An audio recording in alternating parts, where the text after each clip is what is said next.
Y si te dijera que la construcción del Arca de Noé fue físicamente imposible según los estándares de ingeniería antigua, 137 metros de longitud, 23 metros de ancho, 3 pisos completos, todo construido por un hombre de 600 años y su familia usando solo herramientas primitivas. Estamos hablando de una estructura del tamaño de un edificio moderno de 5 pisos, levantada sin grúas, sin poleas industriales, sin tecnología. Matemáticamente hablando, mover un solo tronco de ciprés de 20 toneladas sin maquinaria moderna tomaría a 10 hombres más de 3 horas solo para desplazar los 100 metros. Ahora multiplica eso por los miles de troncos necesarios. ¿Te das cuenta de la magnitud? Pero aquí viene algo que te va a dejar sin aliento. La Biblia no solo dice que Noé lo hizo, dice exactamente cómo debía hacerlo. Y cuando entiendes los detalles que el texto revela, cuando conectas la ingeniería antigua con la orden divina, ahí es donde descubres que esta no fue una construcción humana cualquiera. Si eres de esas personas que aman descubrir los secretos ocultos de la Biblia, esos detalles que la mayoría pasa por alto, entonces este canal es para ti. Dale like ahora mismo y suscríbete, porque lo que vamos a descubrir hoy es solo una pequeña muestra de los tesoros que exploramos aquí cada semana. Imagina por un momento el rostro de Noé cuando recibió la orden. Haz un arca de madera de ciprés. No era una sugerencia, era una instrucción directa de Dios con dimensiones sobrenaturalmente específicas. 300 codos de largo, 50 codos de ancho, 30 codos de alto. Para ponerlo en perspectiva, eso equivale a un campo y medio de fútbol en longitud. Ahora piensa en esto. Noé vivía en una época donde nadie había visto lluvia. El mundo prediluviano era regado por una neblina que subía de la tierra, como describe Génesis 2, versículo 6. La gente no entendía qué era una inundación, mucho menos un diluvio global. Y sin embargo, ahí estaba Noé, recibiendo instrucciones para construir el vehículo de salvación más grande de la historia antigua. Pero aquí viene la pregunta del millón. ¿Por dónde empiezas una construcción así? Porque una estructura de 137 metros no se levanta en cualquier terreno. Necesitas espacio amplio, suelo firme, acceso a bosques de ciprés y un lugar donde puedas trabajar durante décadas sin que el terreno se vuelva lodazal. Y aquí está el primer desafío que nadie menciona. El suelo prediluviano estaba constantemente húmedo por naturaleza. Entonces Noé caminó por la región, analizando cada metro de tierra, observaba la firmeza del suelo, probaba con estacas la resistencia, medía la distancia hasta los bosques de ciprés. No tenía mapas topográficos, no tenía ingenieros civiles, solo tenía discernimiento, sabiduría práctica y una fe inquebrantable. Cuando finalmente encontró el lugar ideal, comenzó la etapa que nadie glorifica. Remover piedras enormes con palancas de madera, arrancar raíces profundas que se extendían metros bajo tierra, nivelar cada sección con herramientas rudimentarias. Todo bajo el sol abrasador, día tras día, mientras sus vecinos pasaban observando. Algunos reían abiertamente, otros susurraban entre ellos. ¿Qué sentido tiene preparar un terreno gigante para algo que nunca va a servir?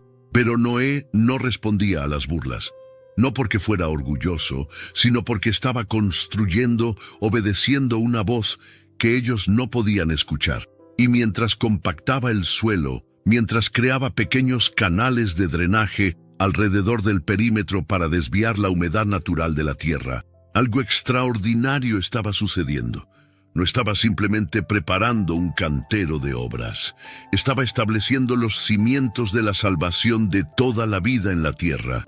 Cuando el terreno quedó firme, plano y lo suficientemente seco, un nuevo desafío colosal se levantó frente a él. La recolección de madera, porque la Biblia no dice simplemente que usara madera cualquiera. How does PwC take your company to the leading edge? They bring the sharpest minds in tech to your team, so you can bring the ideas that will transform your business. They're passionate about your industry, so you can walk into any room with every advantage. And they're with you every step of the way, so you can know you're headed in the right direction. PwC builds for what's next, so you can get there now. Get started at pwc.com/us/leading edge. Especifica madera de ciprés. Y los cipreses no eran arbolitos, eran gigantes de 30 metros de altura, troncos de 2 metros de diámetro, cada uno pesando entre 15 y 20 toneladas. Derribar uno de estos árboles con un hacha primitiva de bronce o piedra podía tomar a 3 hombres trabajando en turnos más de una semana completa. Imagina el sonido, el golpe constante, repetitivo, incansable del metal contra la madera dura, el crujido creciente del tronco debilitándose, y finalmente el estruendo ensordecedor cuando el gigante caía, sacudiendo el suelo como un pequeño terremoto. Pero aquí viene algo que te va a partir el corazón. Derribar el árbol era solo el comienzo. Ahora tenían que mover esa masa de 20 toneladas desde el bosque hasta el cantero de obras. Sin ruedas suficientemente grandes, sin animales lo bastante fuertes para arrastrar esos pesos, sin poleas industriales. ¿Cómo lo hicieron? Aquí es donde la ingeniería antigua revela su genialidad. Usaron el sistema de rodillos. Colocaban troncos más pequeños debajo del tronco gigante, creando una especie de camino móvil. Con cuerdas gruesas hechas de fibras vegetales trenzadas y palancas de madera dura, jalaban lentamente. Cuando el tronco avanzaba sobre los rodillos, los que quedaban atrás eran recogidos y vueltos a colocar al frente. Era un proceso agotador. Podían mover apenas 50 metros por día en terreno favorable, menos en terreno irregular, y necesitaban cientos de estos troncos. Pero espera, porque lo que estoy a punto de revelarte cambia completamente la forma en que entendemos esta construcción. Para entender este misterio, tenemos que hablar sobre algo que la Biblia menciona pero que casi nadie analiza a profundidad. La quilla. En toda embarcación grande, la quilla es la columna vertebral. Es la viga maestra que corre de proa a popa y sobre la cual se sostiene toda la estructura. Sin una quilla sólida, el casco se deformaría, se partiría, se desintegraría. Ahora aquí está el problema físico imposible. Ningún árbol en la tierra, ni siquiera los cipreses más monumentales del mundo prediluviano, llegaba a medir 137 metros de un solo tronco.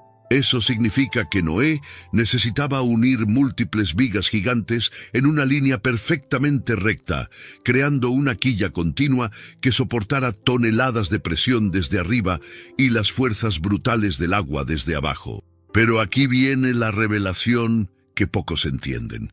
Los constructores antiguos dominaban un sistema de carpintería tan avanzado que incluso hoy nos sorprende. Los sistemas de ensamblaje machiembrado. Tomaban 2 vigas enormes y tallaban en los extremos formas complementarias. Una viga tenía una proyección, la otra tenía una cavidad exacta. Cuando las encajaban, la unión era tan precisa que parecía un solo bloque de madera. Pero no terminaba ahí. Para trabar esos ensambles y que resistieran las fuerzas de torsión, insertaban cabillas, estacas largas de madera durísima que atravesaban ambas vigas como clavos gigantes. Cuando la madera se hinchaba con la humedad, estos ensambles se volvían aún más fuertes, creando uniones que podían durar siglos. Estudios modernos de barcos vikingos del siglo IX demuestran que estas técnicas podían crear cascos que soportaban tormentas del Atlántico Norte durante décadas. Y Noé tenía acceso a maderas aún más resistentes en el mundo prediluviano. Cuando terminó de unir la quilla, cuando esa viga maestra de 137 metros quedó tendida sobre el terreno preparado, llegó el momento más impresionante de toda la construcción: levantar las costillas. Las costillas eran vigas arqueadas que subían desde la quilla hacia los lados, dándole forma al casco. Cada costilla pesaba fácilmente 1 tonelada, y necesitaban docenas de ellas, espaciadas cada 2 metros a lo largo de toda la longitud. ¿Cómo levantas una viga de 1 tonelada sin grúa? Con sistemas de palancas múltiples, cuerdas gruesas amarradas en puntos estratégicos y pura fuerza humana coordinada. Noé y sus 3 hijos, Sem, Cam y Jafet, trabajando al unísono. Uno gritaba las órdenes: levanten, sostienen, ajusten el ángulo, traben.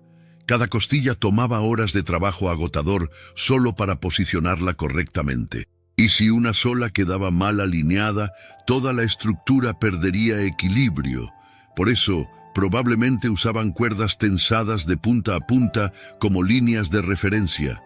Usaban plomadas, piedras atadas a cuerdas, para verificar que cada costilla estuviera perfectamente vertical. Repetían el proceso decenas de veces hasta que el esqueleto completo de la arca comenzaba a emerger del terreno como las costillas de un leviatán gigante. La vista debía ser impresionante, una estructura masiva de madera elevándose en un lugar donde nunca había existido mar, del tamaño de un edificio moderno, pero hecha solo con herramientas simples y manos humanas dirigidas por fe. Y aquí llegamos al momento más crítico de toda la construcción: sellar el arca. Porque una estructura bonita no sirve de nada si el agua entra.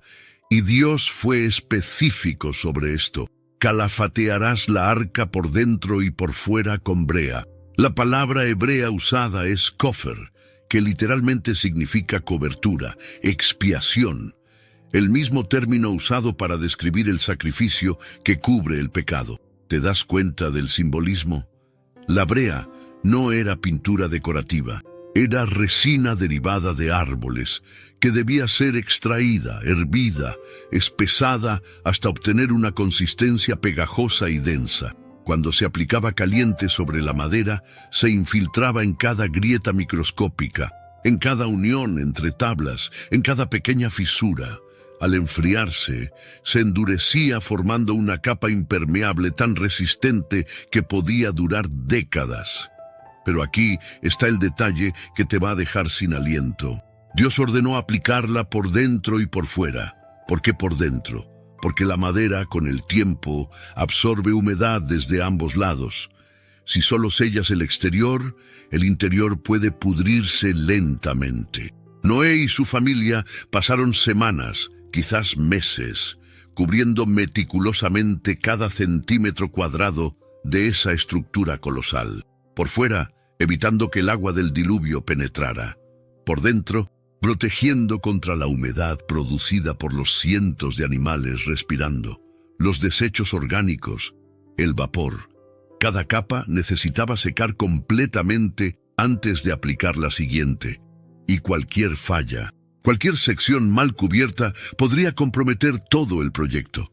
Cuando la última sección fue sellada y la brea endureció completamente, la arca ya no era simplemente una estructura de madera. Era un refugio hermético, diseñado divinamente para enfrentar algo que nunca antes había sucedido en la historia. Pero lo que viene ahora te va a revelar una dimensión completamente nueva de esta construcción. Porque el exterior era impresionante, sí, pero el interior era donde la verdadera genialidad de diseño se manifestaba. La Biblia dice claramente: harás compartimientos en el arca. La palabra hebrea es kinim, que significa literalmente nidos, celdas, divisiones. No era un galpón vacío gigante, era una estructura organizada con cientos de espacios individuales. Piensa en la logística. Necesitaban albergar representantes de cada especie animal terrestre. Aves del cielo, animales del campo, reptiles, todo lo que respiraba aire. Y estos animales no podían estar todos juntos. Los depredadores atacarían a las presas. Los animales grandes aplastarían a los pequeños. El caos sería total. Entonces Noé construyó paredes internas, divisiones fuertes pero no tan pesadas que comprometieran el casco. Y aquí viene algo fascinante que pocos consideran: la distribución por peso. Para mantener el centro de gravedad bajo y evitar que la arca se volcara en las tormentas, lo más lógico era colocar los animales más pesados en el piso inferior. Elefantes, hipopótamos, rinocerontes, grandes bovinos. Su peso estabilizaría toda la estructura. En el piso intermedio, animales de tamaño mediano, leones, osos, ciervos, caballos. Y en el piso superior, los más livianos, aves y animales pequeños. Esta distribución no solo era práctica, era ingenieril. Y ahora llegamos a un problema que casi nadie menciona: ventilación. La Biblia dice: harás una ventana de 1 codo en la parte superior, pero una sola abertura de medio metro no es suficiente para ventilar 3 pisos completos llenos de cientos de animales. Los gases producidos por los desechos, el dióxido de carbono exhalado, el metano, todo eso podría volverse tóxico en días. Entonces, probablemente Noé también construyó pequeñas aberturas protegidas en los costados, rejillas cubiertas que permitían circulación de aire, pero bloqueaban la entrada de agua, corredores internos que facilitaban el flujo de aire entre niveles. Todo dentro de la lógica de construcción naval antigua. Y hablemos del alimento. Un año completo de comida para todas esas criaturas. La Biblia dice: y tú toma para ti de todo alimento que se come. Eso incluía toneladas de heno para herbívoros, granos almacenados en recipientes sellados, frutas secas, raíces, incluso carne seca para los carnívoros. Áreas enteras del interior debían estar dedicadas exclusivamente al almacenamiento, organizadas para acceso fácil, pero protegidas de la humedad y las plagas. La arca no era solo un barco, era una ciudad flotante con logística completa, y después de años de construcción meticulosa, después de que cada viga estaba en su lugar, cada compartimiento construido, cada provisión cargada, llegó el momento más simbólico de todos: la puerta. Una abertura gigantesca en el costado, lo suficientemente grande para que pasaran los animales más grandes, pero lo suficientemente fuerte para no debilitar toda la estructura. Para evitar que esa enorme apertura fuera un punto de colapso, Noé probablemente instaló vigas reforzadas alrededor del marco, travesaños diagonales, maderas extra gruesas en los bordes.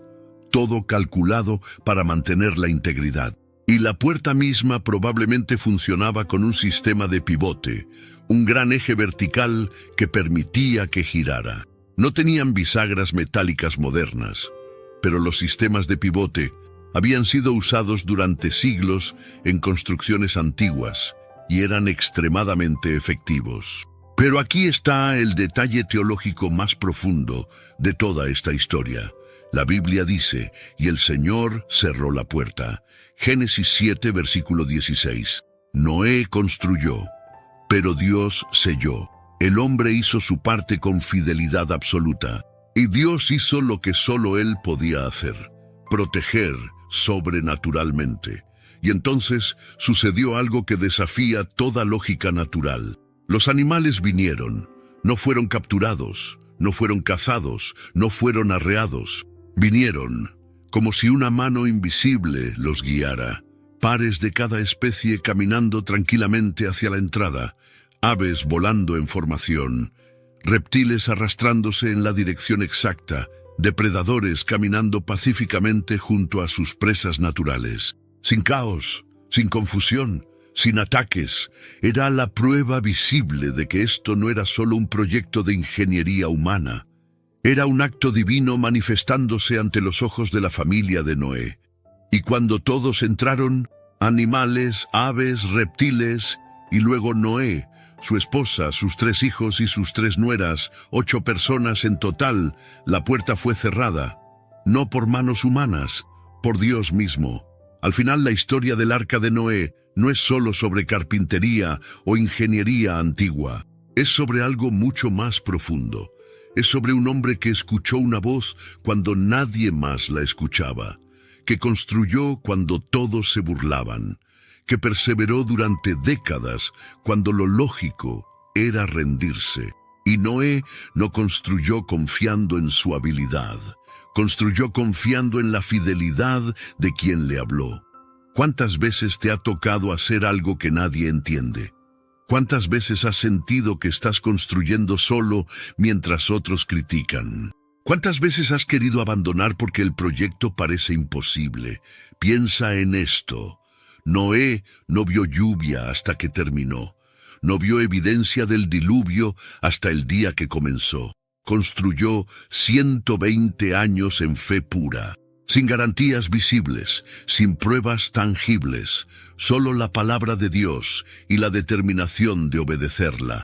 Y cuando las aguas vinieron, cuando las fuentes del abismo se rompieron, cuando las compuertas del cielo se abrieron, esa arca que parecía locura se convirtió en el único refugio. Esa obediencia que parecía absurda se volvió la salvación de toda vida. Porque al final la fe no se mide por lo que ves, se mide por a quién le crees. Y Noé le creyó a Dios, incluso cuando construir un barco gigante en tierra seca no tenía sentido lógico. Pero el mismo Dios que le dio a Noé instrucciones específicas para construir el arca, es el mismo Dios que hoy te da instrucciones específicas para tu vida. Y tal vez tu arca no sea de madera y brea, tal vez sea ese proyecto que nadie apoya, esa decisión que nadie entiende, esa dirección que parece ilógica. Pero si Dios te lo ordenó, no necesitas que tenga sentido para otros. Solo necesitas obedecer, porque cuando llegue tu diluvio personal, cuando vengan las tormentas que Dios ya sabe que vienen, lo que construiste en obediencia será tu refugio, no por tu fuerza, sino porque Él cierra la puerta. Si esta historia del arca te impactó, si te das cuenta de que Noé no construyó solo con habilidad, sino con obediencia radical, entonces comenta ahora mismo mi arca. Esas dos palabras, mi arca, porque cuando lo escribes, estás declarando que tú también vas a construir lo que Dios te ordene, aunque nadie más lo entienda. Dale like a este video. Compártelo con alguien que necesita escuchar que la obediencia siempre tiene sentido, aunque al principio parezca locura. Y suscríbete, porque cada semana revelamos secretos bíblicos que transforman la forma en que entiendes las Escrituras. La arca de Noé no fue solo historia antigua, fue la prueba de que cuando Dios ordena, Él también capacita. Y cuando tú obedeces, Él cierra la puerta.